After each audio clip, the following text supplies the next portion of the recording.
بسم الله الرحمن الرحيم. السلام عليكم ورحمة الله وبركاته. أعوذ بالله من الشيطان الرجيم. بسم الله الرحمن الرحيم.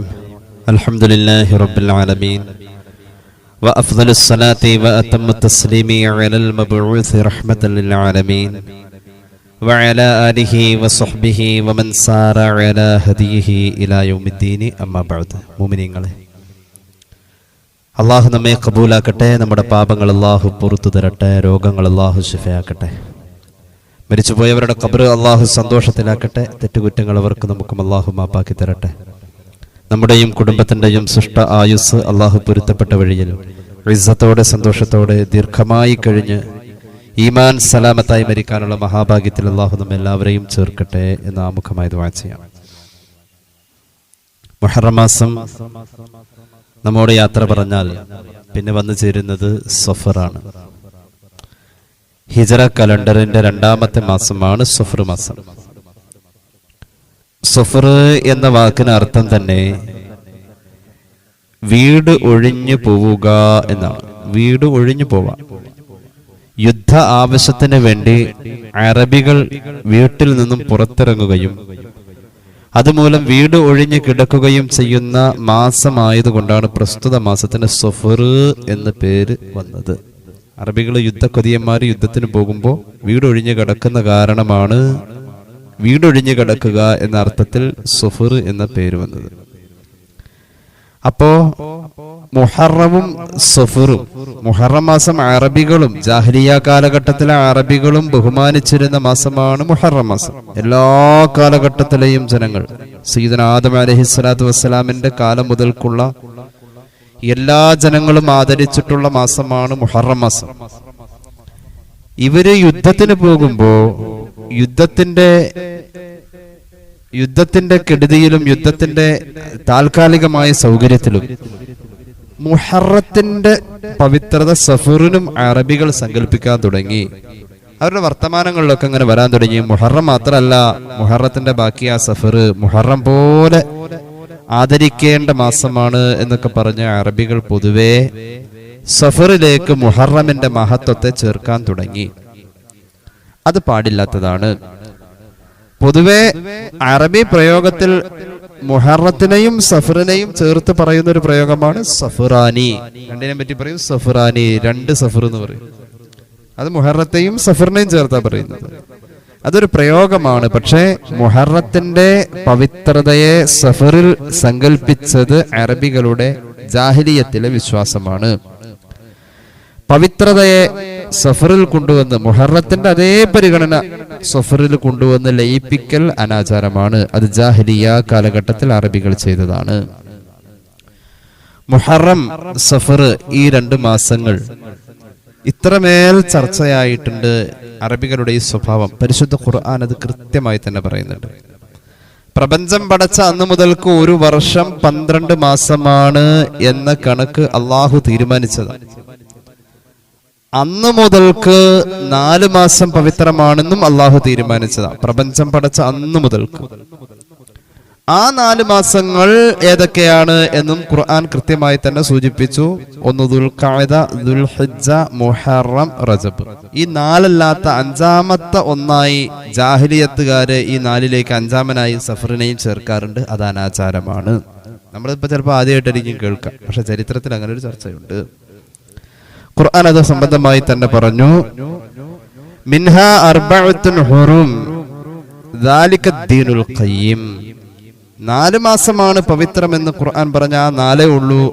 അതാണ് ശരിയായ ദീനിയായ നിലപാട് എന്ന് ഖുർആൻ പറഞ്ഞു. ഇനി കേട്ടോളൂ, സഫറിലേക്ക് മുഹറമിന്റെ ബാക്കിയാണെന്ന് പറഞ്ഞ് ചേർക്കാറുണ്ട്. നമ്മൾ ഷഅബാന്റെ ബാക്കി എന്നോണം റമദാൻ പറയാറുണ്ട്. ഷഅബാൻ എന്ന് പറഞ്ഞാൽ ശിഖരം എന്ന അർത്ഥം. ഷഅബാൻ എന്ന് പറഞ്ഞാൽ ശിഖരം. ആ ശിഖരം വഴി നമുക്ക് റമദാൻ എന്ന അസ്ലിലേക്ക് എത്താൻ പറ്റും. അതുപോലെയല്ല സഫർ എന്നുള്ളത്. മുഹറത്തിന്റെ ശേഷവുമാണ് വരുന്നത്. ഷഅബാന് ശേഷം റമദാൻ വരുന്നത്. ശിഖരത്തിൽ നിന്ന് റമദാനിലേക്ക് എത്താം. ഷഅബാൻ എന്ന് പറഞ്ഞാൽ ശിഖരം. നേരെ മറിച്ച് പവിത്രമായത് റമദാൻ, അതിനു മുമ്പ് ഷഅബാൻ. ഇവിടെ പവിത്രമായത് ആദ്യം വന്നു മുഹറം, അതിന് ശേഷമാണ് സഫർ വരുന്നത്. അറബികൾ എന്ത് ചെയ്തു? ഈ മുഹറത്തിൽ തീർന്നില്ല, മുഹറത്തിന്റെ ബാലൻസ് സഫറിലും ഉണ്ടെന്ന് പറഞ്ഞു. ഫാനിട്ടോ, കുഴപ്പമില്ല, സഫറിലും ഉണ്ടെന്ന് പറഞ്ഞു. ബിസ്മില്ലാഹിർ റഹ്മാനിർ റഹീം. ഇന്നമൻ നസീഉ സിയാദതു ഫിൽ കുഫ്ർ يضل به الذين كفروا يحلونه عاما ويحرمونه عاما ليواطئوا عدة ما حرم الله فيحلوا ما حرم الله زين لهم سوء أعمالهم والله لا يهدي القوم الكافرين. إنما النسيء മുഹറമിന്റെ പവിത്രതയെ സഫറിലേക്ക് നീട്ടിവെക്കുക എന്നത് സിയാദത്തും ഫിൽ കുഫ്രി, അമിതമായ കുഫറാകുന്നു. അത് ജാഹിലിയ്യത്തിലെ കാഫിരീങ്ങൾ ചെയ്തതാണ്, അത് ചെയ്യാൻ പാടില്ല. അത് മുഖേന അവരിൽ വഴിപിഴക്കൽ സംഭവിച്ചിട്ടുണ്ട്. അള്ളാഹു കാത്തുരക്ഷിക്കട്ടെ. അപ്പോ സഫർ മാസം ഒരു സാധാരണ മാസം, അത്രേ ഉള്ളൂ. സഫർ മാസം ഒരു സാധാരണ മാസം, അതിന് പ്രത്യേകിച്ച് തടസ്സങ്ങളൊന്നുമില്ല. നല്ലത് ചെയ്യണ്ടെന്നൊന്നുമില്ല, നല്ലതും ചെയ്യാം. സഫർ മാസം ഒരു സാധാരണ മാസം, അതിലേക്ക് വല്ലാതെ ശ്രദ്ധ കൊടുക്കേണ്ടതില്ല. അതൊരു സാധാരണ മാസം, അത്രേ അതേക്കുറിച്ച് പരിശുദ്ധ പ്രമാണങ്ങൾ പറഞ്ഞിട്ടുള്ളൂ. അപ്പൊ അങ്ങനെയാണ്. ഇനി കേട്ടോളൂ, സഫർ മാസം വന്നു കഴിഞ്ഞാൽ ഹദീസിൽ ഒരു പരാമർശമുണ്ട്. സഫർ മാസം വന്നു കഴിഞ്ഞാൽ ചിലര് വിശ്വസിച്ചു വയറ്റിൽ പുഴു ഉണ്ടാവും എന്ന്. ചിലർ വിചാരിച്ചു സഫർ വന്നാൽ വയറ്റിൽ പുഴു ഉണ്ടാവും, രോഗങ്ങൾ ഉണ്ടാവും. അങ്ങനെ സഫറിനെ ഒരു ശകുനമായി കണ്ട കുറെ ആളുകളുണ്ട്. ആ വിശ്വാസങ്ങളൊക്കെ തെറ്റാണ് എന്ന് മുത്തുനബി സല്ലല്ലാഹു അലൈഹി വസല്ലം പഠിപ്പിച്ചു. സ്വഹീഹ് മുസ്ലിമിൽ ഒരു ഹദീസ് കാണാം. عن أبي هريرة رضي الله عنه قال قال رسول الله صلى الله عليه وسلم لا عدوى ولا صفر ولا هامة. മുത്തുനബി സല്ലല്ലാഹു അലൈഹി വസല്ലം പഠിപ്പിച്ചു, ലാ അദ്വ, ഒരു രോഗപ്പകർച്ചയും അള്ളാന്റെ ഖളാ ഇല്ലാതെ ഉണ്ടാവൂല. രോഗപ്പകർച്ച, ഒരു രോഗത്തിന് സ്വയം പകരാൻ കഴിയില്ല. അള്ളാന്റെ ഖളാ ഉണ്ടാവാതെ ഒരു രോഗവും സ്വമേധയാ പടർന്നു പിടിക്കുകയില്ല. ലാ അദ്വ വലാ സഫറ, സഫർ എന്ന ചീത്തയായ സങ്കല്പവും ഇല്ല. വലാ ഹാമത, കാലം കോഴി കൂവലില്ല. പറയാറില്ലേ, ആ കിളി ആ മരത്തേലിരുന്ന് കൂവി കഴിഞ്ഞാൽ വീട്ടിൽ കൊച്ചിന് അസുഖം ഉണ്ടാവും എന്ന് പറയലുണ്ട്. കേട്ടിട്ടുണ്ടോ? രാത്രി ആയി കഴിഞ്ഞാൽ സന്ധ്യക്ക് ഒരു കിളി കൂവും. ആ കിളി കൂവി കഴിഞ്ഞാൽ ഇവിടെ കുട്ടികൾക്ക് അസുഖം ഉണ്ടാവും. അങ്ങനുണ്ടോ? അങ്ങനല്ല, അങ്ങനെയല്ല. ഇതൊരു ജാഹിലിയത്ത്. അതിപ്പോഴും ഉണ്ട്, ഞാൻ കേട്ടിട്ടുണ്ട്. ആ കിളി കൂവുന്നുണ്ട് കുട്ടികൾക്ക്. കിളി വല്ലത് രാവിലെ മുതൽ അന്വേഷിച്ചിരുന്നിട്ട് തിന്നാനൊന്നും കിട്ടില്ല, വിശന്നപ്പോ അത് കരഞ്ഞതായിരിക്കുള്ളൂ ഒരു പക്ഷേ. പക്ഷെ ആളുകൾ പറയാൻ തുടങ്ങി അത് കഷ്ടകാലം വരാനാണ്. അങ്ങനെ ഉണ്ടോ? അങ്ങനെയല്ല. പൂച്ച വട്ടം ചാടി ആകെ പോക്കാതെ. പൂച്ച ഇതൊക്കെ അറിഞ്ഞിട്ടാണ്. പൂച്ച കിതാബ് ഓതിയിട്ട് വട്ടം ചാടിയത് ഒരു വക അറിഞ്ഞിട്ടുണ്ടാവില്ല. പൂച്ച വട്ടം ചാടി എന്തോ ആപത്ത് വരാനുണ്ട്. അപ്പൊ ഒരാൾ പറഞ്ഞു ഇന്നാള് പാമ്പ് വട്ടം ചാടിയ നല്ലതാണ്. പാമ്പ് വട്ടം ചാടിയ നല്ലതാ, നല്ല രസം ഉണ്ടാവും. നല്ലതും ചീത്തയും നമ്മളിങ്ങനെ തീരുമാനിക്കാൻ തുടങ്ങി. ഈ ഹദീസ് കേട്ടോളൂ. ലാ അദ്വ, ജാഹിലിയ കാലഘട്ടത്തിൽ ആളുകൾ വിശ്വസിച്ചിരുന്നു രോഗങ്ങൾ തനിയെ സ്വമേധയാ പകരുന്നു. അള്ളാന്റെ ഖളാ ഉണ്ടെങ്കിൽ ആ രോഗം പകരൂ. നമുക്കത് മനസ്സിലായിട്ടുണ്ട്. എപ്പോഴാ? കൊറോണ വന്നപ്പോ ഒരു വീട്ടിൽ എല്ലാവർക്കും പോസിറ്റീവ് ആയിരിക്കും, ചിലപ്പോ അതില് ഒരാള് പോസിറ്റീവ് ആയിട്ടില്ല. എന്താ പകരാൻ? അതവിടെ പകർന്നിട്ടില്ല. പടച്ചോന്റെ ഖളാ ഇല്ലാതെ അത് പകരോ? അള്ളാഹുവിന്റെ ഖളാഇന് തൃപ്തി വേണം. അള്ളാഹുവിന്റെ ഖളാഇനെ തള്ളലാണ് ഇതിലൂടെ സംഭവിക്കുന്നത്. ഈമാൻ കാര്യങ്ങളിൽ അതിപ്രധാനപ്പെട്ടതാണല്ലോ ഖദർ, ഖളാഇല് വിശ്വസിക്കാം. ഖദർ, ഖളാ രണ്ടും രണ്ടാ. ഖദർ എന്ന് പറഞ്ഞാൽ ഇപ്പൊ ഈ ദുനിയാവില് ഞാൻ ജീവിക്കാൻ എനിക്ക് അള്ളാഹു ഖദറാക്കി വെച്ചിട്ടുണ്ട് ഒരളവ്. ഇപ്പൊ ഉദാഹരണം, ഉച്ചക്ക് ഞാൻ കഴിച്ച ചോറ് അല്ലെങ്കിൽ രാത്രി ഞാൻ കഴിക്കുന്ന ഭക്ഷണം അതെന്റെ വയറ്റിലേക്ക് പോവാൻ അള്ളാഹു ഒരു അളവ് എനിക്ക് ഇവിടെ നിശ്ചയിച്ചിട്ടുണ്ട്. അത് ആര് തടഞ്ഞാലും അത് വരും. അതെന്റെ വായിൽ എത്തന്നെ ചെയ്യും. അതെന്റെ വായിൽ തന്നെ എത്തും. അത് ഖദറാണ്. അള്ളാഹു കണക്കാക്കിയതാ, അത് കിട്ടും. ഖളാ എന്ന് പറഞ്ഞാലോ അള്ളാഹുവോട് ചോദിച്ചാൽ അവൻ വിധിച്ചു തരും. നമുക്ക് ചില തീരുമാനം പെട്ടെന്ന് അള്ളാഹുവിന്റെ വിധിയായിരിക്കും. അള്ളാഹു നമുക്ക് വിധിക്കും ചില കാര്യങ്ങൾ, അത് നമ്മൾ അനുഭവിക്കണം. അള്ളാഹു ഖദറാക്കിയിട്ടുണ്ട്, നമുക്ക് നിശ്ചയിച്ചത് അത് എവിടെയും പോവില്ലാതെ നമ്മുടെ വായിലെത്തേണ്ടത് വായിലെത്തും.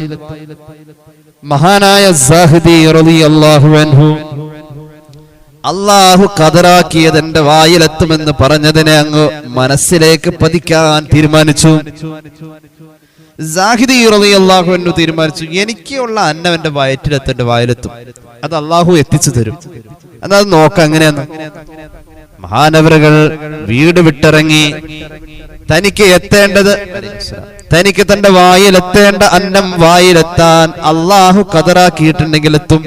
എന്നത് പരീക്ഷിച്ചു നോക്കാം. മഹാനവറുകൾ ആൾ സഞ്ചാരമില്ലാത്ത ഒരു മലയുടെ മുകളിലേക്ക് പോയി. എന്റെ റിസ്ക് എന്റെ റബ്ബ് ഏറ്റതാണ് എങ്കിൽ റബ്ബ് തനിക്ക് എത്തിച്ചു തര തന്നെ ചെയ്യും. മലമുകളിൽ ചെന്നു. മലമുകളിൽ ചെന്നിട്ട് ആരും അങ്ങോട്ട് വരലില്ല. മഹാനവറുകൾ ഒരു ഗുഹയുടെ അകത്ത് കൂടി. അപ്പോഴുണ്ട് ഒരു യാത്രാ സംഘം വഴി തെറ്റി അതിലെ വരാം. ഭക്ഷണത്തിന്റെ നേരായപ്പോഴേക്കും ഒരു യാത്രാ സംഘം വഴി തെറ്റി അതിലെ വന്നു.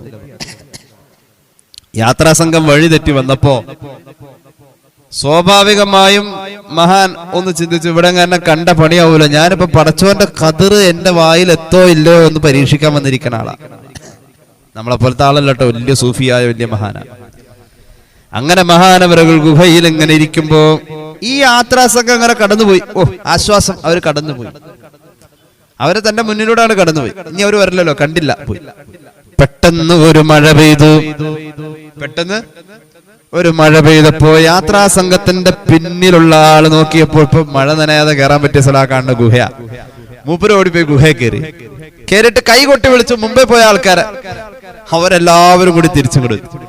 അവിടെ നോക്കിയപ്പോണ്ട് ഒരു പഹയരിങ്ങനെ ഇരിക്ക. ചോദിച്ചു, എന്താ ഇവിടെ ഇരിക്കണേ? മിണ്ടണില്ല. ഇരിക്കണ എന്താന്ന് ചോദിച്ച് പറഞ്ഞു തന്നിട്ടുണ്ട്, ഇത് അള്ളാഹുമായിട്ടുള്ള കരാറല്ലേ, അവൻ എന്റെ ഖദർ എന്റെ വായിൽ എത്തിക്കുമെന്നുള്ളത് പടച്ചോൻ തീരുമാനിച്ചേക്കണം. അത് നടക്കോ ഇല്ലെന്ന് ഇവരുടെ പറയേണ്ട കാര്യമില്ലല്ലോ. ഞാൻ എങ്ങനെ ഒരു പരീക്ഷണത്തിനാ വന്നിരിക്കണെന്ന് പറയുന്നത് മോശമല്ലേ? പടച്ചവനുമായുള്ള ഒരു കരാറല്ലേ. മിണ്ടുന്നില്ല.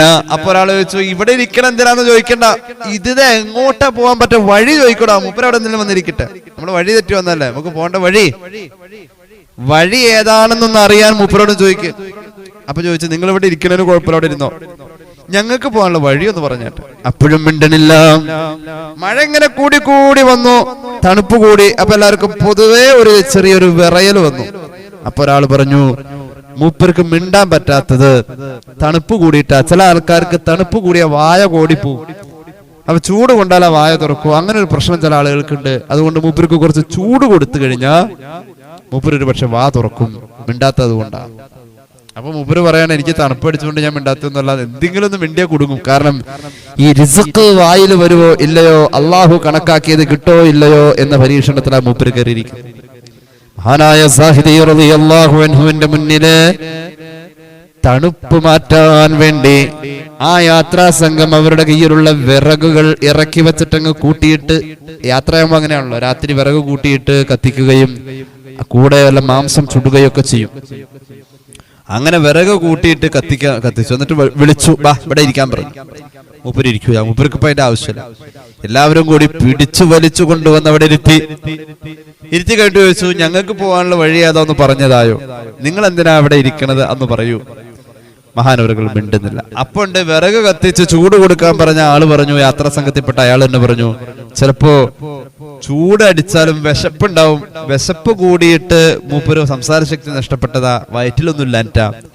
അപ്പൊ പറഞ്ഞു, നമ്മുടെ കയ്യിൽ ഒട്ടകത്തെ കറന്ന പാലുണ്ട്, അത് കൊടുക്കാൻ തീരുമാനിച്ചു. പാല് കൊടുക്കാൻ വേണ്ടി അദ്ദേഹത്തിന്റെ വായന്റെ സമീപത്തേക്ക് പാത്രം അങ്ങ് കൊണ്ടുവന്നപ്പോ മഹാനവറുകൾ അത് നിരസിച്ചു.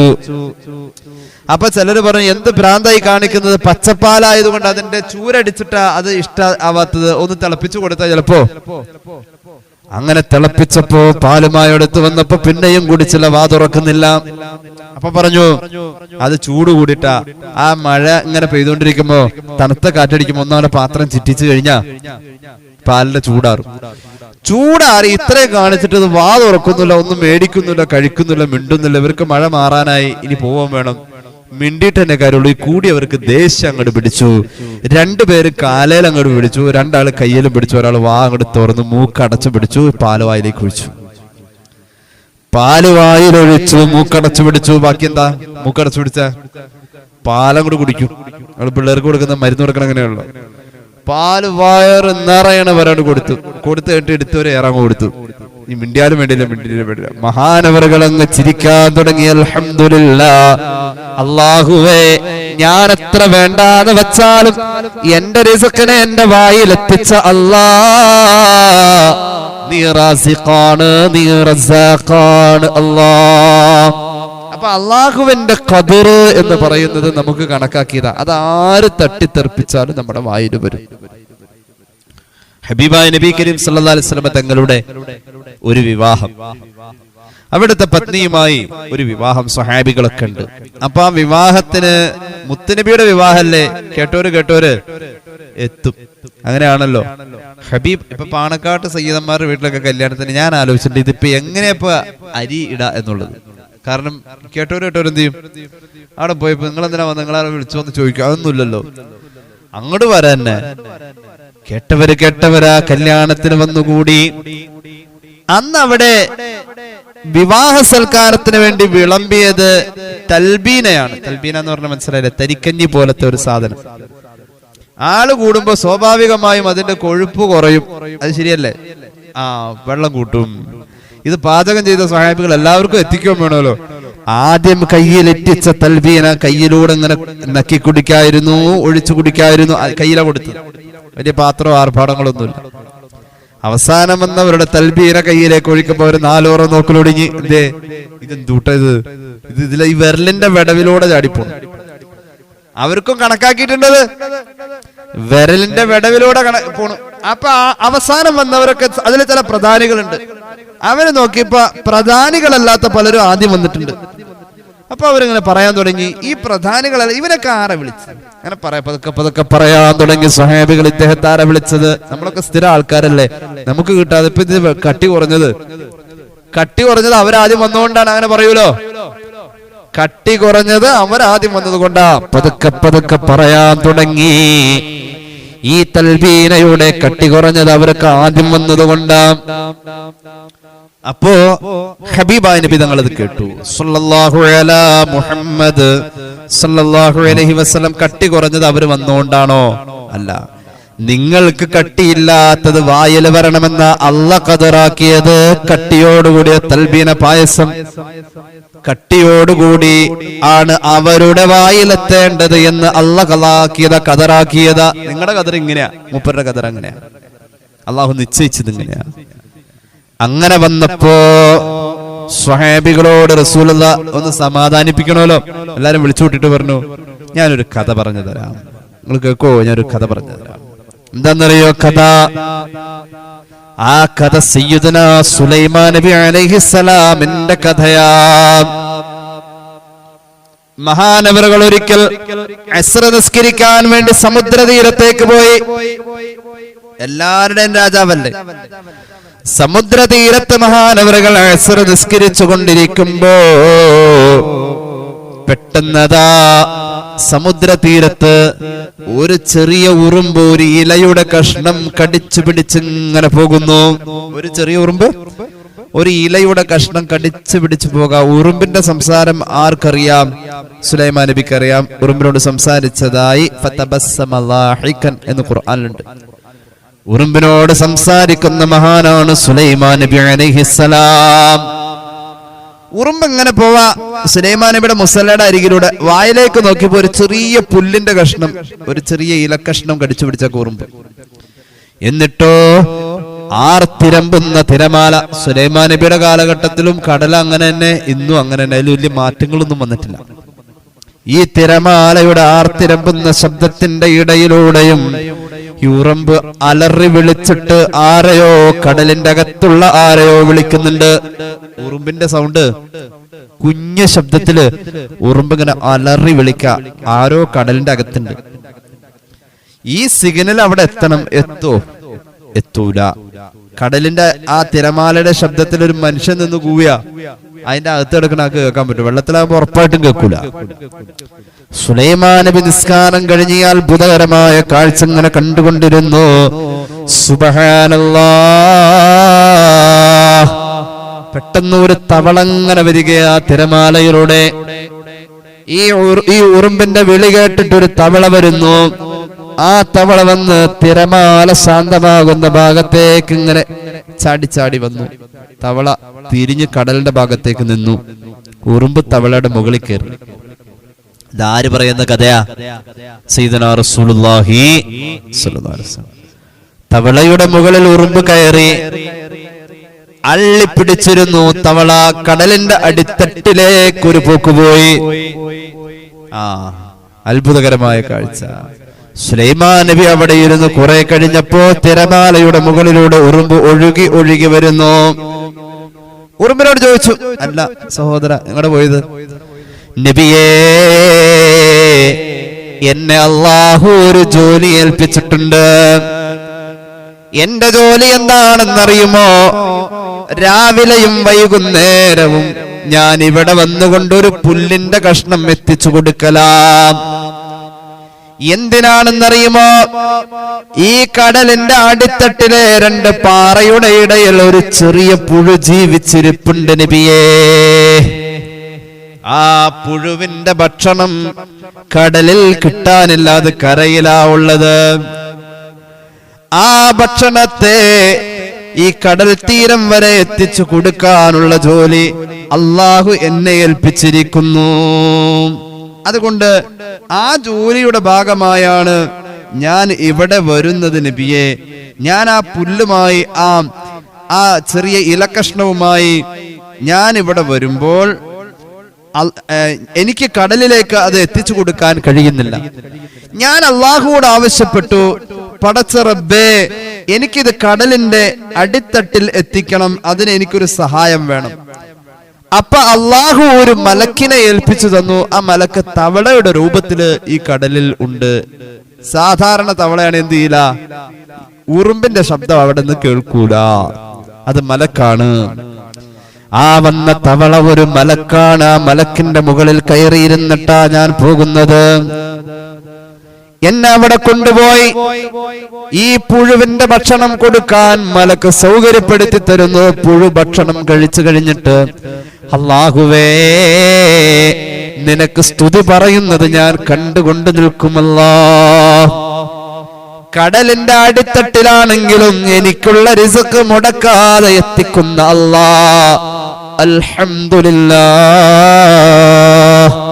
ഈ പുഴു അത് പറയുന്നത് കാണാൻ നല്ല ചന്തമാണ് തമ്പുരാനെ. ആ ഒരു ആനന്ദം ഞാൻ ഒരു ദിവസം 2 നേരം ഇങ്ങനെ ചെയ്യും നബിയേ. സുലൈമാൻ നബിയോട് പുഴു പറയുകയാ. ഹബീബായ നബി തങ്ങൾ ഈ സംഭവം പറഞ്ഞുകൊണ്ട് സ്വഹാബികളോട് പറയുന്നുണ്ട്. ഇമാം അഹ്മദും മറ്റും ഇത് ഉദ്ധരിക്കുന്നുണ്ട്. സ്വഹാബികളെ, അതുകൊണ്ട് കൈവെള്ളയിൽ ഒഴിച്ച തൽബീന വിരലിന്റെ ഇടയിലൂടെ ഊർന്നു പോയെങ്കിൽ നിങ്ങളുടെ റിസ്ക് അതാ, അത് കഴിക്കാനാ അള്ളാഹ് കണക്കാക്കിയത്. ഉണക്കമീനും കൂട്ടി ചോറ് തിന്ന ആ ഒരു ജീവിതം അള്ളാഹ് അന്ന് അങ്ങനെ കണക്കാക്കിയതാ. അള്ളാഹ് അതല്ലേ ഒരാൾ കഴിക്കുന്ന അന്നത്തിന്റെ മുകളിൽ അയാളുടെ പേരെഴുതിയിട്ടുണ്ടെന്ന് പല ഉത്തരേന്ത്യൻ ചിന്തകളിലും. അതെ എസ് തങ്ങൾ പറയണ്ടേ, എങ്ങനെയാ? എനിക്ക് ദാനെ ദാനെ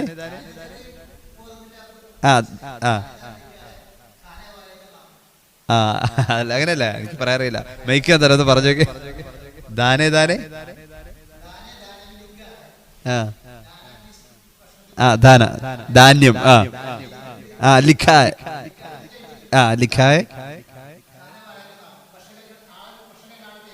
ഖാന. എന്തായാലും അതെനിക്ക് പറയാൻ കിട്ടണില്ല. എന്തായാലും അങ്ങനെ ഒരു ഹിന്ദിയിലൊരു ചൊല്ലുണ്ട്.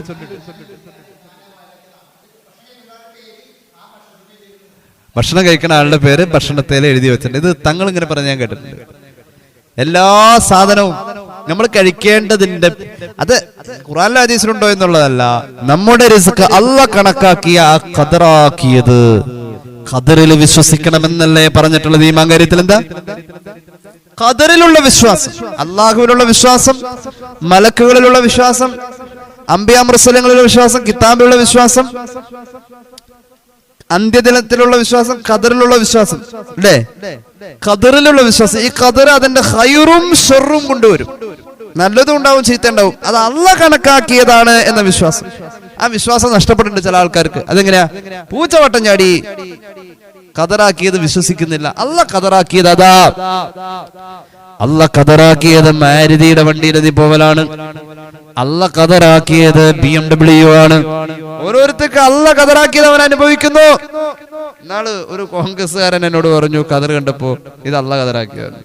ആ ഖദറാണ് ഈ ഖദർ. ആ ഖദർ വേറെ ഖദർ, അത് ഗാന്ധി ഖദർ. ഖദറാക്കുക എന്ന് പറഞ്ഞാൽ അല്ലാഹു അളവാക്കി വെച്ചിട്ടുണ്ട്. ആ അളവിനപ്പുറം നമ്മൾ കഴിക്കൂല, ആ അളവിനപ്പുറം നമ്മൾ തിന്നൂല. ബിസ്മില്ലാഹിർ റഹ്മാനിർ റഹീം. വമാ മിൻ ദാബത്തിൻ ഫിൽ അർദി ഇല്ലാ അലല്ലാഹി റിസ്ഖുഹാ വയഅലമു മുസ്തഖറഹാ വമുസ്തൗദഅഹാ കുല്ലു ഫീ കിതാബിൻ മുബീൻ. ഇതെല്ലാം അവിടെ നേരത്തെ എഴുതി വെച്ചിട്ടുണ്ട്. ഇവിടെ അള്ളാന്റെ അടുക്കൽ എഴുതി വെച്ചിട്ടുണ്ട്. ഈ ഭൂമിയിലുള്ള ഒരു ജന്തുവും ഒരു ജീവിയും അതിന്റെ ഉപജീവനം അള്ളാഹു ബാധ്യതയായി ഏറ്റെടുത്തിട്ടല്ലാതെയില്ല. വാകേറിയ ദൈവം അന്നെത്തിക്കുന്ന പറയണം അല്ലേ? അത് അള്ളാഹ് എത്തിക്കും. അതിപ്പോ സഫറായതിന്റെ പേരിൽ മുടങ്ങിപ്പോയത് ചിന്തിക്കണ്ട. സഫർ മാസത്തിൽ അങ്ങനെ ചിന്തിക്കേണ്ടതില്ല. അതൊരു സാധാരണ പീരീഡാണ്, ഒരു സാധാരണ സമയമാണ്. അതിലേക്ക് വല്ലാതെ മഹത്വവും കൽപ്പിക്കേണ്ട, അതിനെ വല്ലാതെ അകറ്റി നിർത്തവും വേണ്ട. ഒരു സാധാരണ ദിവസം അത്രേ ഉള്ളൂ.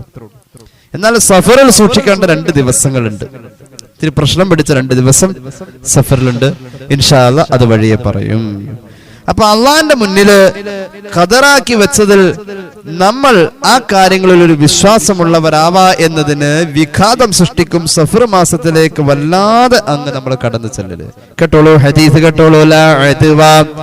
ഒരു രോഗത്തിനും സ്വമേധയാ ഒരു പകർച്ചയില്ല.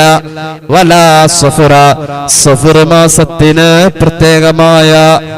പ്രത്യേകമായ പവിത്രതയോ അതിൽ പ്രത്യേകമായ മോശത്തരമോ സങ്കല്പിക്കേണ്ടതില്ല. അതൊരു സാധാരണ മാസം, ഹദീസിലുള്ളതാണ്.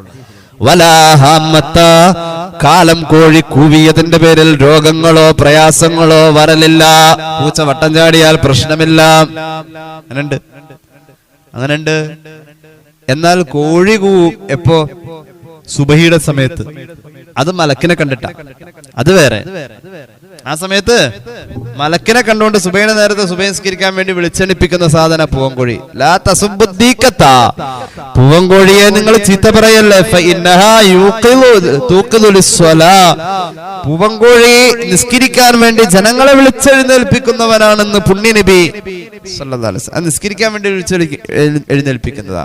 അതല്ല, ഇത് ഏതോ ഒരു കിളി രാത്രിയായപ്പോ വഴി തെറ്റി വന്ന ആ പ്ലാവിന്റെ കൊമ്പേലിൽ നിന്ന് കൂവി രാത്രി.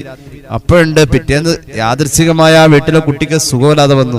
ഇന്നലെ കോഴി കൂവിയില്ല, അവിടെ ഇന്നലെ കിളി കൂവിയതിന്റെ. അങ്ങനൊന്ന് ഇസ്ലാമിൽ ഇല്ല. ഇനി കേട്ടോളൂ, ചിലര് വിശ്വസിച്ചിരുന്നു സഫർ മാസം വന്നു കഴിഞ്ഞാൽ വയറിന്റെ അകത്ത് ഒരു പുഴു വരും. ആ പുഴു എന്ന് പറയുന്നത് വയറ്റിന്റെ അകത്ത് വരുന്ന പുഴു. അതിങ്ങനെ വിശപ്പ് കൂടുന്ന സന്ദർഭത്തിൽ അതങ്ങനെ കിടന്ന് പുളയും. അങ്ങനെ ഒരു അനുഭവം ആർക്കോ വയറുവേദന വന്നപ്പോ അത് ഈ സഫർ മാസത്തിലെ വയറ്റിലെ പുഴുവാണെന്ന് പറഞ്ഞുണ്ടാക്കിയതാണ്. അങ്ങനെയും ചില വിശ്വാസങ്ങൾ ഉണ്ടായിട്ടുണ്ട്. അതും ഇല്ല. അങ്ങനെയുണ്ട് ചില ആൾക്കാർ ചിലത് ആചാരാക്കിക്കള്. പണ്ടൊരു തട്ടി കൂടിയ ഒരു പൂപ്പ മരിച്ചു. നല്ല വണ്ണമുള്ള നല്ല നീളമുള്ള ഒരു പൂപ്പ മരിച്ചു. മരിച്ചു കഴിഞ്ഞപ്പോ ഈ സന്തൂക്കില് ഇന്നാണല്ലോ ഇപ്പൊ ആംബുലൻസ്, സന്തൂക്കിൽ കയറ്റി മയ്യത്ത് ഇങ്ങനെ കൊണ്ടുവരാം. അപ്പൊ ഈ വെയിറ്റ് കൂടിയത് കൊണ്ട് സ്വാഭാവികമായി മയ്യത്ത് കെട്ടില് തോളത്ത് വെച്ച ആളുകൾക്ക് ബുദ്ധിമുട്ട് വന്നു. ഒരു 4-5 ആളുകളാണ് ഇത് മയ്യത്ത് കെട്ടില് ചുമക്കാൻ. തോളൊപ്പമുള്ള ആളുകൾ തന്നെ വേണം. തോളൊപ്പമുള്ള ആളുകൾക്കുള്ള മയ്യത്ത് കെട്ടിൽ വെക്കാൻ പറ്റൂ. ഒരാൾ പൊക്കം കുറഞ്ഞ ഒരാൾ അതിന്റെ ഇടയിലിട്ട് വന്ന എല്ലാം ബാക്കി 3 ആളും പൊക്കമുള്ളവരാണെങ്കിൽ ബുദ്ധിമുട്ടാണ്. തോളൊപ്പമുള്ള ആളുകൾക്ക് ഈ മയ്യത്ത് കെട്ടിൽ ചുമക്കാൻ ബുദ്ധിമുട്ടായി, നല്ല വേദന, ഉപ്പുപ്പാക്ക് നല്ല വെയിറ്റാ. അപ്പൊ ഒരാള് പറഞ്ഞു, എടാ ആ റോഡിൽ ഇങ്ങോട്ട് ചാഞ്ഞു നിൽക്കുന്ന മാവിന്റെ കൊമ്പുണ്ടോ, ആ കൊമ്പിന്റെ അവിടെ തണല് കണ്ട, അവിടെ മയ്യത്ത് കെട്ടിൽ കുറച്ചു നേരം വെക്കാം. എന്നിട്ട് തോളൊക്കെ ഒന്ന് മാറി ഇത്തിരി വേദനയൊക്കെ മാറിയിട്ട് നമുക്ക് എടുത്തിട്ട് പോവാം. കുറെ നടക്കാനുണ്ട് പള്ളിയിലേക്ക്. ആദ്യത്തെ മയ്യത്ത് അങ്ങനെ പോയി. പിറ്റേന്ന് ആ വീടിന്റെ അപ്പുറത്തെ വീട്ടിൽ ഒരു വണ്ണം കുറഞ്ഞ ഉമ്മുമ്മ മരിച്ചു. എന്ത് ചെയ്തു? ഇതേ മയ്യത്ത് കെട്ടിൽ ഇതേ തോളൊപ്പമുള്ള ആളുകൾ വന്നു. അവിടെ എത്തിയപ്പോ കുറെ ആൾക്കാർ പറഞ്ഞു, എങ്ങനെ പോണ ആ മരത്തിന്റെ വീട്ടിൽ വെക്കണം. എന്തേ? ഇന്നലെ മയ്യത്ത് അവിടെ വെച്ചതാ. അത് പിന്നെ ഒരു ആചാരമായി. അത് പിന്നെ നമ്മുടെ ഇവിടെ ഒക്കെ കാണാറുണ്ട്, ഖബറിന്റെ മുകളില് ഒരു വെള്ളം ഒഴിക്കല്, തെക്കുന്ന് വടക്കോട്ട് വടക്കുന്ന് തെക്കോട്ട്. അത് 3 പ്രാവശ്യം കൊണ്ട് തീരണം, അല്ലെങ്കിൽ ആള് നരകത്തിൽ പോകുന്ന. അതാ അവിടെ മണ്ണൊന്ന് ഒതുങ്ങാൻ വേണ്ടിയിട്ട്, അതിനൊരു ഷേപ്പ് കിട്ടാൻ വേണ്ടിയിട്ടാണ് ഈ ഖബറിന്റെ മുകളിൽ വെള്ളം ഒഴിക്കുന്നത്. അല്ലെങ്കിൽ ആ ചെടിയൊന്നും നനയ്ക്കാൻ എന്നല്ല, അതൊരു ആചാരം പോലെ. അത് വടക്കുന്ന് തെക്കോട്ട്, തെക്കുന്ന് വടക്കോട്ട്, അങ്ങനെയൊന്നുമില്ല. അതാ വെള്ളം അവിടെ ഉണ്ടെങ്കിൽ ഒഴിക്കുക, ഇല്ലെങ്കിൽ കുഴപ്പമില്ലെന്നേ. മറവ് ചെയ്യുന്നതുമായി ബന്ധപ്പെട്ട അതിനൊരു സ്ഥാനമില്ല. അതുപോലെ സഫർ വന്നാൽ സഫറിൽ വിശപ്പ് കൂടുമ്പോ ചിലര് പറയും സഫറിന്റെ പുഴു വയറ്റിലുണ്ട്. ആ പുഴു അതൊരു പാമ്പാന്ന് പറഞ്ഞു ചിലര്. അത് വല്ലാതെ കിടന്ന് ഇളകി മറിഞ്ഞാൽ ഈ വയറ് ആരുടേതാണ് അയാള് ചിലപ്പോ മരിച്ചു പോവാൻ സാധ്യതയുണ്ട്. അങ്ങനെ പറഞ്ഞു. ഖതലത് സാഹിബഹാ വകാനത്തുൽ അറബു തറാഹ അഅദാ മിനൽ ജുർബി. അറബികൾ വലിയ ശത്രുവായി സഫർ മാസം വന്ന ആരുടെയും വയറ് വിശക്കല്ലേന്ന് പറയാൻ തുടങ്ങി. എന്തുകൊണ്ട്? വയറ് വിശക്കുന്നത് സഫറിലെ പുഴു, സഫറിലെ പാമ്പ് വയറ്റി കിടക്കണുണ്ടാ, അങ്ങനെയും പറഞ്ഞവരുണ്ട്. സഫർ അങ്ങനെയൊന്നുമില്ല, അത് ജാഹിലിയത്താ. സഫർ ഒരു സാധാരണ സമയം, അതിനെ വല്ലാതെ വന്ദിക്കാനില്ല നിന്ദിക്കാനുമില്ല. അതൊരു സാധാരണ സമയം എന്നല്ലാതെ അതിനപ്പുറത്തേക്ക് ഒന്നുമില്ലെന്ന് സയ്യിദുനാ റസൂലുള്ളാഹി. സഫർ മാസത്തെ വല്ലാതെ ബഹുമാനിക്കാനോ സഫർ മാസത്തെ നിന്ദിക്കാനോ ഇല്ലാതെ ഒരു സാധാരണ സമയം. സഫർ സാധാരണ സമയം. വലാ സഫറ, സഫറിൽ കൂടുതൽ ആദരണീയമായതോ സഫറിൽ കൂടുതൽ അനാദരണീയമായതോ ഒന്നുമില്ല. സഫർ സാധാരണയാ. വലാ ഹാമത്ത, കാലം കോഴി കൂവലും ഇല്ല. ഇങ്ങനെയായിരുന്നു. എന്ന് വെച്ചാൽ നെഹ്സില്ല എന്നൊന്നുമില്ല. സഫർ മാസത്തിന്റെ 10ാമത്തെ ദിവസം നെഹ്സാണ്. സഫർ 10 നെഹ്സാണ്. നെഹ്സ് എന്ന് പറഞ്ഞാൽ ബർക്കത്ത് കുറഞ്ഞ ഒരു സമയം ഉണ്ടാവാറുണ്ട്. ബർക്കത്ത് ഉള്ള സമയമുണ്ടല്ലോ അല്ലേ? വെള്ളിയാഴ്ച എന്താ ഒരു ബർക്കത്തുള്ള ദിവസമാണ്. ഞാൻ ചോദിക്കട്ടെ, നമ്മുടെ മുന്നില് ഒരു നല്ല കാര്യം ചെയ്യാൻ നമ്മൾ തീരുമാനിക്കും. ഉദാഹരണം, ഒരു വീട് പണിയാൻ കല്ലിടാൻ പോവാം. ചൊവ്വാഴ്ച ഉണ്ട്, വെള്ളിയാഴ്ച ഉണ്ട്. നമ്മൾ ഏതാ തിരഞ്ഞെടുക്കാം? ചൊവ്വാഴ്ച തിരഞ്ഞെടുക്കോ? ഇനി ഏതെങ്കിലും ഒരു മുസ്ലിം വരാണെങ്കിൽ ചൊവ്വാഴ്ച എടുത്തോ, കുഴപ്പമൊന്നുമില്ല. വെള്ളിയാഴ്ച ഒഴിവാക്കുന്നു പറഞ്ഞാൽ മൊയിലാരെ പിന്നെ പള്ളിയിലെ കോമ്പൗണ്ടിലെ കാണൂല, ഓടിക്കും. കാരണം എന്താ? വെള്ളിയാഴ്ചക്ക് ബർക്കത്തുണ്ടെന്ന് പറഞ്ഞത് മുത്തുനബിയാണ് സല്ലല്ലാഹു അലൈഹി വസല്ലം. ഖൈറു യൗമിൻ ത്വലഅത് അലൈഹി ശംസു യൗമുൽ ജുമുഅ. സൂര്യോദയമുണ്ടായിട്ടുള്ളതിൽ ഏറ്റവും നല്ല ദിവസം അത് വെള്ളിയാണെന്ന് സയ്യിദുനാ റസൂലുള്ളാഹി. ഫീഹി ഖുലിഖ ആദം, അന്നാണ് ആദം നബിയെ സൃഷ്ടിച്ചതും സുബ്ഹാനവൻ അന്നാണ്. അബുൽ ബസർ നബി ആദമേ എന്നാണ്. സ്വർഗത്തിൽ അവര് കടന്നതന്നേ ദിവസമാ, അതിൽ നിന്നിറക്കപ്പെട്ടതും ഈ ദിവസമാ. അവർക്കുള്ള തൗബ സ്വീകരിച്ചതും അന്നാ, അതുപോലെ അന്നാണ് അന്ത്യദിനവും എന്നാ. ആദം നബി ഭൂമിയിൽ വന്നത് ഒരു പവിത്രമായ സമയത്താ. ഭൂമിയിലെ മനുഷ്യ ജീവിതത്തിന്റെ ഉദ്ഘാടനം നടന്നത് വെള്ളിയാ. മനസ്സിലായില്ല? അതുപോലെ സ്വർഗത്തിൽ മനുഷ്യ ജീവിതം തുടങ്ങിയതും വെള്ളിയാഴ്ച. അപ്പൊ വെള്ളിയാഴ്ച ബറക്കത്തുള്ള ദിവസമാ. അങ്ങനെ ബറക്കത്തുണ്ടെന്ന് റസൂലുള്ളാഹി പറഞ്ഞ സമയങ്ങൾ ഇല്ലാന്നില്ല. തബാറക്കല്ലദീ, അല്ലാഹു ബറക്കത്തുള്ളവനാണ്, ബറക്കത്ത് അധികരിച്ചവനാ അല്ലാഹ്. അങ്ങനെയുണ്ട്. തബാറകസ്മു റബ്ബിക ദിൽ ജലാലി വൽ ഇക്റാം, ഖുർആൻ ആയത്തല്ലേ. അല്ലാഹുവിന്റെ ഇസ്മിന് ബറക്കത്തുണ്ട്. ഈ ബറക്കത്ത് കുറഞ്ഞതിനാണ് നഹ്സ് എന്ന് പറയാ. ബറക്കത്ത് കുറഞ്ഞതിനാണ് നഹ്സ് എന്ന് പറയാ, അല്ലാതെ പ്രശ്നമുണ്ടെന്നല്ല അതിനർത്ഥം. സഫർ മാസത്തെ കൂടുതൽ പരിഗണിക്കേണ്ടതുമില്ല, ഒഴിവാക്കേണ്ടതുമില്ല എന്ന് പറഞ്ഞാൽ നഹ്സില്ല എന്നല്ല അതിനർത്ഥം. നഹ്സുണ്ട്, നഹ്സിനെ നിഷേധിക്കേണ്ടതില്ല. നഹ്സുണ്ടെന്ന് ഖുർആൻ പറഞ്ഞിട്ടുണ്ട്. നഹ്സുണ്ടെന്ന് ഖുർആൻ പറഞ്ഞിട്ടുണ്ട്. ഫഅർസൽനാ അലൈഹിം റീഹൻ സർസറാ ഫീ അയ്യാമിൻ നഹ്സാത്തിൻ.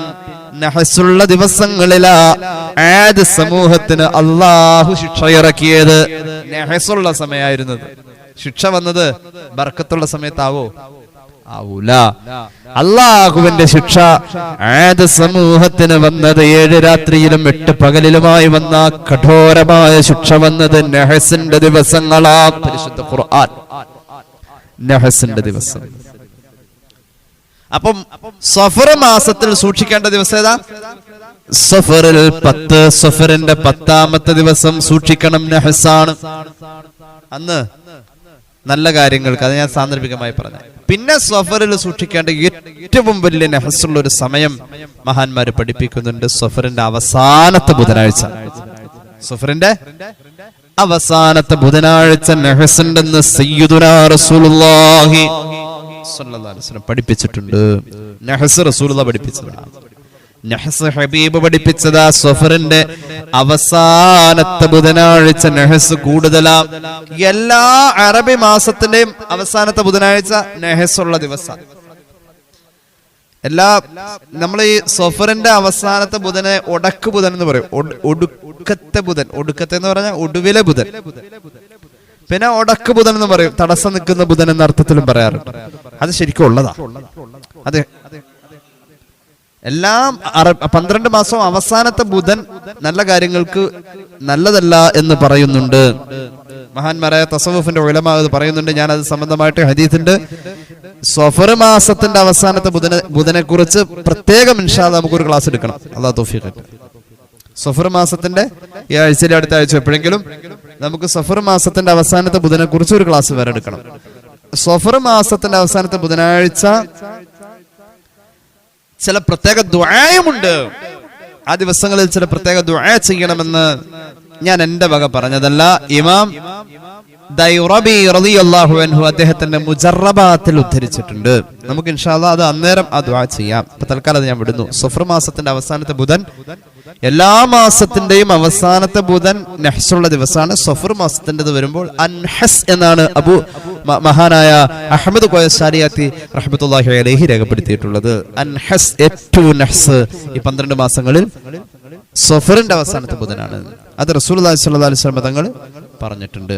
അപ്പൊ സഫർ മാസത്തിൽ നഹ്സുള്ള ദിവസം സഫറിന്റെ പറഞ്ഞ ഏത് ദിവസമാണ്? സഫർ 10 നഹ്സ് ഉണ്ട്. അതുപോലെ തന്നെ സഫറിന്റെ അവസാനത്തെ ബുധനാഴ്ച. അപ്പൊ എന്തായാലും ഈ സഫറിന്റെ അവസാനത്തെ ബുധനാഴ്ച സഫർ 10 ആവില്ല എന്നുള്ളത് ഉറപ്പാ. അവസാനത്തിലല്ലേ, 20 കഴിഞ്ഞിട്ട്. അപ്പൊ സഫർ മാസത്തിൽ ഉറപ്പായിട്ട് നഹ്സുള്ള 2 ദിവസമുണ്ട്. ആ 2 ദിവസം നമ്മൾ സൂക്ഷിക്കേണ്ട ദിവസങ്ങളാണ്. അത് കരുതിയിരിക്കുക. അള്ളാഹു തൗഫീഖ് നൽകട്ടെ. പേടിപ്പിച്ചതല്ല. സഫർ മാസത്തിൽ നല്ലതൊന്നും ചെയ്യാൻ പാടില്ല എന്നൊന്നുമില്ല. സഫറിൽ നല്ലത് ചെയ്യാം. സഫറിൽ നല്ലത് ചെയ്യാം. ഏറ്റവും നല്ല കല്യാണം നടന്നത് സഫറിലാണ്. ഏറ്റവും നല്ല കല്യാണം ഹബീബായ നബി തങ്ങൾ പൊന്നുമോൾ ഫാത്തിമ റളിയല്ലാഹു അൻഹയെ അലിയാർ തങ്ങൾക്ക് നിക്കാഹ് ചെയ്തു കൊടുത്തത് സഫർ മാസത്തിലാ. അപ്പൊ സാധാരണ ഒരു പ്രത്യേകത ഒന്നും അതിനില്ല. എന്നാ അവഗണിക്കപ്പെടുകയും വേണ്ട, പരിഗണിക്കപ്പെടുകയും വേണ്ട. സഫർ മാസത്തിൽ കേട്ടോളൂ. അന്ന റസൂലുള്ളാഹി സ്വല്ലല്ലാഹു അലൈഹി വസല്ലമ സവ്വജ ഇബ്നതഹു ഫാത്തിമത അലിയം ഫീ ശഹ്രി സഫർ. ശർവാനി രേഖപ്പെടുത്തുന്നു, ഇസ്ലാമിക കർമ്മശാസ്ത്രത്തിൽ ഷാഫിഈ മദ്ഹബിലെ പ്രധാന കിതാബായ ശർവാനി രേഖപ്പെടുത്തുന്നു, പൊന്നുമോൾ ഫാത്തിമ റളിയല്ലാഹു അൻഹയുടെ വിവാഹത്തിന് മുഹമ്മദ് റസൂൽ സല്ലല്ലാഹു അലൈഹി വസല്ലം തെരഞ്ഞെടുത്ത മാസം സഫറാണ്. അപ്പൊ അതിൽ നിന്ന് മനസ്സിലാക്കാം, സഫർ മാസത്തെ തള്ളേണ്ടതുമില്ല, സഫർ മാസത്തെ വല്ലാതെ കൊള്ളേണ്ടതുമില്ല. പോരെ? ഇൻഷാ അല്ലാഹ് ഒരു 40 മിനിറ്റ് ആയിട്ടുണ്ട്. ഇൻഷാ അല്ലാഹ് അല്ലാഹു തൗഫീഖ് ചെയ്യട്ടെ. ഇൻഷാ അല്ലാഹ് 3 സ്വലാത്ത് ചൊല്ലി ദുആ ചെയ്യാം. സ്വല്ലല്ലാഹു അലാ മുഹമ്മദ് അലൈഹി വസല്ലം. സ്വല്ലല്ലാഹു അലാ മുഹമ്മദ്. اللهم صل على محمد يا رب صل عليه وسلم. الحمد لله رب العالمين. اللهم صل على سيدنا محمد وعلى آل سيدنا ومولانا محمد. അല്ലാഹുവേ നീ ഖബൂലാക്ക് തമ്പുരാനെ. റബ്ബേ ഞങ്ങളുടെ പാപങ്ങൾ പൊറുക്കുക അല്ലാഹ്. അറിഞ്ഞു ചെയ്ത അറിയാതെ ചെയ്ത രഹസ്യമായി സംഭവിച്ച പരസ്യമായി സംഭവിച്ച എല്ലാ തെറ്റുകുറ്റങ്ങളും മാപ്പാക്കണേ റഹ്മാനെ. ഞങ്ങളോട് കരുണ ചെയ്യൂ അല്ലാഹ്. വലിയ വലിയ രോഗങ്ങളിൽ നിന്നും കാക്കണേ അല്ലാഹ്. അല്ലാഹുവേ 3.5 വയസ്സുള്ള 2 ഇരട്ട കുട്ടികൾ, അവർക്ക് സംസാരിക്കാൻ കഴിയുന്നില്ല. അതുപോലെ തന്നെ മറ്റു പല ശാരീരിക വൈകല്യങ്ങളുമുണ്ട്. പ്രത്യേകം ദുആ ചെയ്യാൻ ഏൽപ്പിച്ചു. ശിഫാ നൽകണേ അല്ലാഹ്. അല്ലാഹുവേ ഒരു കുഞ്ഞു മോൻ 3 മാസം പ്രായം, ബ്ലഡ് ക്യാൻസർ ആണ്. ശിഫ നൽകണേ അല്ലാഹ്. അല്ലാഹുവേ മൂക്കിന്റെ പാല സംബന്ധമായ ഒരു ദശ വളരുന്നതുമായി ബന്ധപ്പെട്ട് ഓപ്പറേഷൻ നിശ്ചയിക്കപ്പെട്ട പേരക്കുട്ടിക്ക് വേണ്ടി ദുആരക്കാൻ പറഞ്ഞു. ശിഫ നൽകണേ അല്ലാഹ്. അല്ലാഹുവേ ഒരു പ്രിയപ്പെട്ട സഹോദരി ചാവക്കാടടുത്ത് പാവറട്ടിയിൽ നിന്നും അവരുടെ മകൾക്ക് വിവാഹാലോചനകൾ വരാൻ റബ്ബേ അനുയോജ്യമായ ബന്ധങ്ങൾ അടുപ്പിച്ചു കൊടുക്ക് അല്ലാഹ്. അനുയോജ്യമായ ബന്ധങ്ങൾ അടുപ്പിക്കണേ അല്ലാഹ്. അല്ലാഹുവേ റാഹത്ത് നൽകണേ അല്ലാഹ്. അല്ലാഹുവേ ഞങ്ങളുടെ കൂട്ടത്തിൽ വിവാഹപ്രായമായവർക്ക് അനുയോജ്യമായ ബന്ധങ്ങൾ നീ അടുപ്പിക്കണമല്ല. വീട് പണിയുള്ളവർക്ക് എളുപ്പമാക്കുക അല്ലാഹ്. കടബാധ്യതകൾ വീട്ടണേ അല്ലാഹ്. പ്രവാസികളെ അനുഗ്രഹിക്കുക അല്ലാഹ്. ജോലിയില്ലാത്തവർക്ക് ജോലി നൽകുക അല്ലാഹ്. മക്കളുടെ വിദ്യാഭ്യാസത്തിൽ ബറക്കത്ത് നൽകുക അല്ലാഹ്. കാലുവേദന, നടുവേദന, ശാരീരിക അസ്വസ്ഥതകളെല്ലാം നീ ദൂരീകരിക്കണേ അല്ലാഹ്. ഇക്കഴിഞ്ഞ വർഷത്തെ റബ്ബേ ഹജ്ജുകൾ ഉംറകൾ ഖബൂലാക്കുക അല്ലാഹ്. വരും വർഷത്തിൽ മഹാഭാഗ്യത്തിൽ ഞങ്ങളെ ചേർക്ക് അല്ലാഹ്. അല്ലാഹുവേ ഞങ്ങളെ സഹായിക്കുന്നവരെ നീ സഹായിക്കുക അല്ലാഹ്. സ്നേഹിക്കുന്നവരെ നീ സ്നേഹിക്കുക അല്ലാഹ്. ദുആ കൊണ്ട് വസിയത്ത് ചെയ്തവരുടെ ഹലാലായ മുറാദ് ഹാസിലാക്കുക അല്ലാഹ്. പരിപാടിയിൽ പങ്കെടുത്തവർക്ക് ഖൈറും ബറക്കത്തും നൽകുക അല്ലാഹ്. റബ്ബനാ റഹംഹും കമാ റബ്ബൗനാ സുഗാറാ ബിഫളലി. സ്വല്ലല്ലാഹു അലാ മുഹമ്മദ് സല്ലല്ലാഹു അലൈഹി വസല്ലം. സല്ലല്ലാഹു അലാ മുഹമ്മദ് സല്ലല്ലാഹു അലൈഹി വസല്ലമ. അല്ലാഹുമ്മ സല്ലി അലാ മുഹമ്മദ് യാ റബ്ബി സല്ലി അലൈഹി വസല്ലം. അസ്സലാമു അലൈക്കും വറഹ്മത്തുള്ളാഹി വബറകാതുഹു.